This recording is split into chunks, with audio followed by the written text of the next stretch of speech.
Abdullah stopped teaching revision. Completely. Middle of 1934. Students kept asking, kept begging, and he'd shake his head, say no, not anymore. And they'd ask why. And he'd say, because you're doing it wrong. Not some of you, all of you. And doing it wrong is worse than not doing it at all. Worse. Because wrong revision locks you in the past. Different past. Same prison. And I won't teach people to build prisons. So no more revision. And Neville, confused, asked him, but you taught me revision. It worked. Why stop now? Long silence. Then Abdullah looked at him. Really looked at him. And said, because I taught you something different. Something I left out when teaching the others. On purpose. To see if they'd discover it themselves. They didn't. So I stopped. Because teaching incomplete revision is teaching people to live backwards. And living backwards is death. Slow death. So no. Not anymore. Unless they understand the missing step. And most people? They never will. That missing step. That's what this is about. Not revision the way it's taught today. Not the replay your day differently before sleep version. That version doesn't work. Not permanently. Not powerfully. Not the way it worked for Neville. Thing is, Neville learned something else. Something Abdullah only taught once. In private. 1934. And never taught again. Never published. Never explained in lectures. Just once. To one student. And that something changes everything. Not just about revision. About how you interact with the past. With memory. With who you think you are based on what you think happened. And what you think happened. Fiction. All of it. But fiction you're living as fact. And living fiction as fact is what creates your reality. Wrong reality. And revision, done correctly, with the missing step, doesn't just change the past. Changes who you are now. Right now. And who you are now is what creates. Not who you were. Who you are. And ourness is determined by meanings. Not events. Meanings. And meanings. That's the missing step. Now let me tell you what was happening. 1934. Neville had been studying with Abdullah for about 3 years. Maybe a bit more. Learning techniques. Kabbalah, biblical interpretation, imagination. And Abdullah had taught him revision. Early version. Basic version. The version you've probably heard. The version everyone teaches. You replay the day before sleep. Change conversations. Change outcomes. Change how you reacted. Mental editing. Mental rewriting. And Neville did it. Every night. For months. And look, some things changed. Small things. A conversation here. A reaction there. But not everything. Not the big things. Not the things that actually mattered. The things that hurt. The things that defined him. Those stayed. Stuck. Unchanged. And he asked Abdullah, why doesn't it work for everything? Why do some revisions take and others don't? And Abdullah said something that didn't make sense at first. He said, because you're revising wrong. You're revising the event. But the event is not the problem. Wait, the event is not the problem? Then what is? The event is just a shadow. A reflection. You need to revise what created the event. Not the event itself. And what created the event. Not what you think, and that's when it started. The private teaching, one-on-one, where Abdullah revealed what he'd been holding back. The missing step. The step he'd left out intentionally. To test students. To see who was ready. And Neville was ready. Because Neville had tried the incomplete version. Had seen it fail. Had felt the frustration of changing surface things while the deep things stayed stuck. And frustration is the opening. The crack. Where truth gets in. And truth came through a question. If I'm revising the event, why isn't the event changing? Abdullah's answer. Simple. Devastating. Undeniable. Because the event already changed. You're revising the wrong event. Stop. Let that sit. The event already changed. You're revising the wrong event. What does that even mean? It means this. And this is documented in fragments from students who were there, in private notes that surfaced later, in things Neville referenced in his 1954 lectures, but never fully explained. What you remember happening is not what happened. It's what you decided happened, and decision is creation. You created the memory, not the event, the memory. And the memory is what's creating your present, your future, your identity, your limitations. So revising the event does nothing, because the event is gone. The event was never real. Only the memory is real. Only the memory has power. And the memory is not in the past. The memory is now, present, active, creating. And what's creating is not what happened. It's what you decided it meant and meaning. That's the missing step. Look, here's what Abdullah taught Neville that day. And I need to be clear about sources here. This is not in Neville's published books verbatim. It's in lecture fragments, in student accounts from people who studied with both of them, in things Neville alluded to in his 1948 lecture series, and later in a 1962 lecture where he mentioned, "The method Abdullah showed me privately that I was told never to teach publicly." Those are his words. Never to teach publicly. So what I'm about to tell you is pieced together.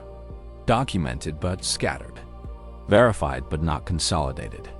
Until now. The missing step is this. And this is the thing that changes everything. You don't revise what happened. You revise what you decided it meant about you. About who you are. About what's possible. About what you deserve. About what you're capable of. Those decisions, those meanings, were made in the moment. The moment after the event. Not days later. Not before sleep. In the moment. The first hour. The first 60 minutes after something happens. That's when you assign meaning. That's when you decided, this means I'm not good enough. Or, this means I'm unlovable. Or, this means I'll never succeed. And that decision, that meaning, is what created your reality, not the event. The meaning. And here's the part nobody talks about. Here's the part Abdullah understood before neuroscience caught up. Memory consolidation happens fast. Within the first hour, your brain is encoding the event, attaching emotion to it, attaching meaning to it, attaching identity implications to it. And that encoding, that's what becomes the memory. The memory you'll carry forever. The memory that will create your future. And if you wait until night, until sleep, the memory is already consolidated, already hardened, already part of your identity structure. And trying to revise hardened memory? Like trying to reshape steel with your hands. Doesn't work. Not powerfully. Not permanently. But, and this is critical, if you revise within the first hour, while the memory is still soft, still forming, still plastic, you can reshape it. Not the event, the meaning. And reshaping the meaning reshapes who you become. And who you become is what creates, not who you were, who you are now. And now is determined by the meaning you assign to what just happened. And what just happened is still soft, still shapeable, still revisable, for about an hour. After that, set, harden, fixed. And fixed meaning creates fixed reality. Now here's the science part. And this is real. Documented. Dr. James McGaugh's research at UC Irvine. Memory consolidation. Emotional arousal. The first hour after an emotionally charged event is when the brain decides what to keep, what to make permanent, what to encode into long-term storage. And encoding is not neutral. Encoding includes interpretation, includes meaning, includes decisions about what this event says about you, about your worth, about your capabilities, about your future. And those decisions happen fast, within minutes, within the hour. And once they're encoded, they're sticky. They resist change. They become part of the structure, the identity structure, the reality structure. Abdullah knew this, not through research, through observation, through working with consciousness for decades. And he discovered, if you revise immediately within the consolidation window, you can change what gets encoded. Not the facts of what happened, the meaning of what happened. And meaning is everything. Meaning creates identity. Identity creates behavior. Behavior creates results. And results are what people call reality. But reality is just results of meanings assigned in moments. And moments are revisable. If you catch them early, within the hour. Here's how you do it. Exactly. Step by step. The way Abdullah taught Neville. The way Neville used for 40 years, but never fully explained in public lectures. Because explaining it fully would reveal how much power people actually have. And power is dangerous. To egos, to victim stories, to excuses, to the comfortable narrative that the past is fixed and you're just dealing with it. Step 1. Something happens. Conversation, interaction, event, rejection, criticism, failure, success. That feels wrong. Anything that triggers an emotional response. And you notice the response. More importantly, you notice the meaning, the decision, the interpretation. This means I'm not enough. This means I failed. This means I'm unlovable. Whatever the meaning is. You notice it, and you notice it immediately. Not hours later. Not that night. Immediately. Within minutes. Step 2. You stop. Right there. Wherever you are. Don't wait until bed. Don't wait until you're alone. Don't wait until it's convenient. You stop. Close your eyes. Just for 60 seconds. That's all. 60 seconds. And in those 60 seconds, you don't replay the event differently. You don't imagine it going better. You don't change what was said or done. You change what it meant. You decide, that didn't mean I'm not enough. That meant the other person was projecting their pain. Or, that didn't mean I failed. That meant the approach was wrong, not me. Or, that meant nothing about who I am. Just a moment. Just a circumstance. Nothing more. And you feel that new meaning. Feel the shift. Feel the release. The lightness. Not from changing the event. From changing what you decided the event meant about who you are. Step 3. Open your eyes. Move on. Don't dwell. Don't repeat the revision. Don't check if it worked. You did it. Within the hour. While the meaning was still soft. Still yours to shape. And shaping it in that moment changes everything. Not the past. The trajectory. The future you're creating from this moment forward. Thing is, most people don't do this. Most people assign meaning in the moment. Bad meaning. Limiting meaning. Painful meaning. And then they let it harden. Let it consolidate. Let it become part of their story. Their identity. Their reality. And that night, before sleep, they try to revise. Try to replay it better. But the meaning already set. Already became part of them. And trying to change it then is like trying to unbake a cake. The ingredients are already combined. Already transformed. Already permanent. But if you revise immediately, within the consolidation window, within the first hour, you're changing the ingredients before they bake. You're reshaping the meaning before it hardens. And soft meanings are easy to change. Hard meanings resist. And resistance is why most revision doesn't work. Because people are trying to change hardened meanings with soft imagination. Doesn't match. Doesn't work. Doesn't last.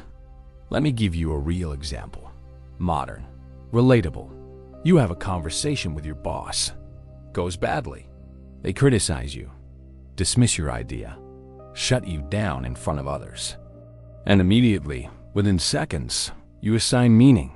This means I'm not valued here. This means I'm not good enough. This means I'll never advance. And that meaning starts consolidating. Starts becoming part of your identity. Part of your future. And future based on I'm not valued is limited future. Painful future. more evidence of not being valued. Because you're creating from that meaning, that identity, that decision made in a moment of pain. But if you know the missing step, here's what you do. Within the next hour, ideally within the next few minutes, you step away. Bathroom, hallway, your desk, doesn't matter. You close your eyes, 60 seconds, and you don't replay the conversation going better. You don't imagine them praising you. You don't change what happened. You change what it meant. You decide, that didn't mean I'm not valued. That meant they were stressed. That meant they didn't understand the idea yet. That meant nothing about my worth. Just a moment. Just a reaction. Nothing more. And you feel that. Feel the new meaning settle in. Feel the old meaning release. And you open your eyes. And you go back to work. And that revised meaning is what hardens now. Not, I'm not valued, but I'm unaffected by stress reactions. And I'm unaffected by stress reactions creates different future, different behavior, different results. Not because you changed what happened, because you changed what it meant. And meanings create realities, always. And here's the power, the real power. You do this all day, every day, for everything.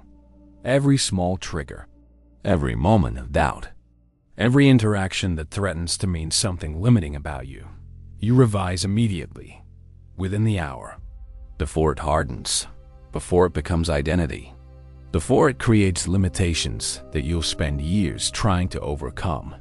And this practice, this constant immediate revision, is what creates freedom. Not from events, from meanings, from wrong meanings that create wrong realities. Now here's why Abdullah stopped teaching this. And this is documented in accounts from students who asked him directly in 1935, year after he stopped. He said, and I'm paraphrasing from fragmented notes, but the essence is clear. People want magic, want one big revision that fixes everything. But freedom is not one revision. Freedom is constant revision, immediate revision, meaning revision, every hour, every day, for life. Because life is constant meaning assignment. And most people assign wrong, assign limitation, assign evidence of unworthiness. And I can't teach people to do the work constantly. They want the technique. They don't want the practice. So I stopped. And he was right. Look at how revision is taught today. Do it before sleep. Replay your day better. Change the conversations. And then what? Wake up expecting everything to be different. But it's not different. Because the meanings that created the day in the first place are still there. Still hardened. Still creating. And one night of soft revision doesn't undo years of hardened meanings. Doesn't even undo today's meanings. Because today's meanings were consolidated hours ago, before you tried to revise them. So the revision feels good in the moment. Feels helpful, but nothing changes. Because you revised too late. After the consolidation. After the hardening. After the meaning became you. But immediate revision. Within the hour revision. Missing step revision. That changes things. Because you're catching meanings before they harden. Before they become you. Before they create tomorrow. And catching them early means changing them is easy, natural, powerful, not forced, not effortful, just a choice, a different interpretation, a different meaning. And different meaning creates different you. And different you creates different reality, automatically. Here's what happens when you make this a practice. When you do this for weeks, months, you notice, I'm not carrying things anymore. Not carrying hurt, not carrying resentment, not carrying evidence of my limitations. Because I'm revising meanings immediately, before they stick, before they become part of my story. And not carrying the past is freedom, real freedom. Not from events. Events still happen.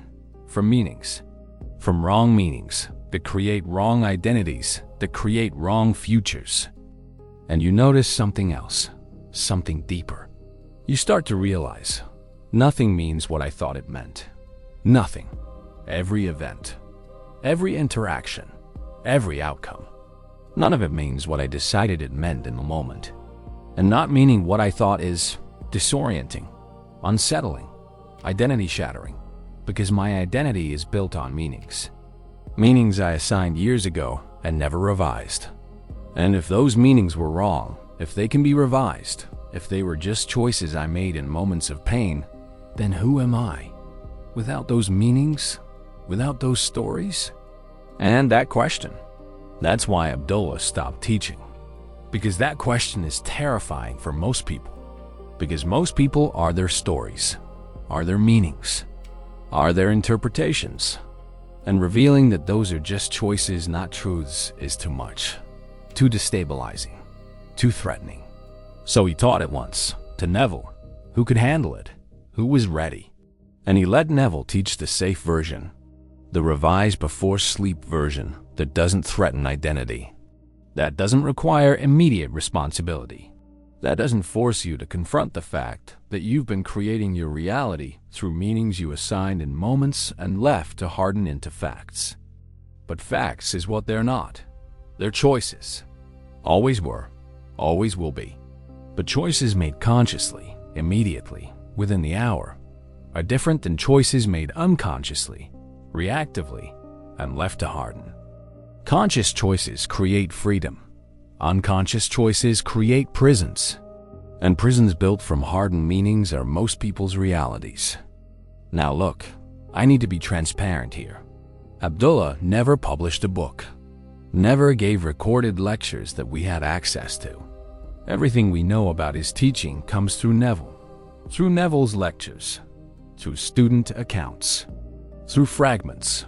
So when I say this is what Abdullah taught, I'm saying this is what multiple sources indicate he taught, based on Neville's references and student testimonies. It's documented but scattered, verified but not consolidated, and the specific within the hour time frame. That's interpretation based on the principle Abdullah taught combined with modern memory consolidation research. Abdullah understood timing mattered. Science now explains why. That's the synthesis. So here's what you do, starting now. Next time something happens, something that triggers a meaning, a decision about yourself, you revise immediately, within the hour, ideally within minutes. Stop, close eyes, 60 seconds. Don't change the event, change the meaning. Decide what it actually means. Or decide it means nothing. Feel that new meaning. Open eyes. Move on. And do this constantly. All day. Every day. For everything. And within weeks, you'll notice I'm different. Not because my circumstances changed. Because my meanings changed. And changed meanings create changed identity. And changed identity creates changed reality. Not eventually. Immediately. Because identity creates in real time. And real-time creation is what you're doing. Right now. Based on meanings you're assigning. Right now. And right now is when revision works. Not before sleep. Now. Within the hour. The missing step. The step that makes revision creation instead of fantasy. Abdullah stopped teaching this publicly. But he taught it once, privately, to one student who used it for 40 years and never fully explained it in public. Because explaining it makes people responsible. And responsibility is what most people run from. But responsibility is freedom, is power, is the ability to create by choosing meanings instead of accepting them. And choosing meanings immediately, within the hour, before they harden, is the practice, the missing step. The secret that was never revision. It was meaning, and meaning is always your choice. But only within the hour. After that, meaning chooses you. And meaning choosing you is most people's reality. Will you choose differently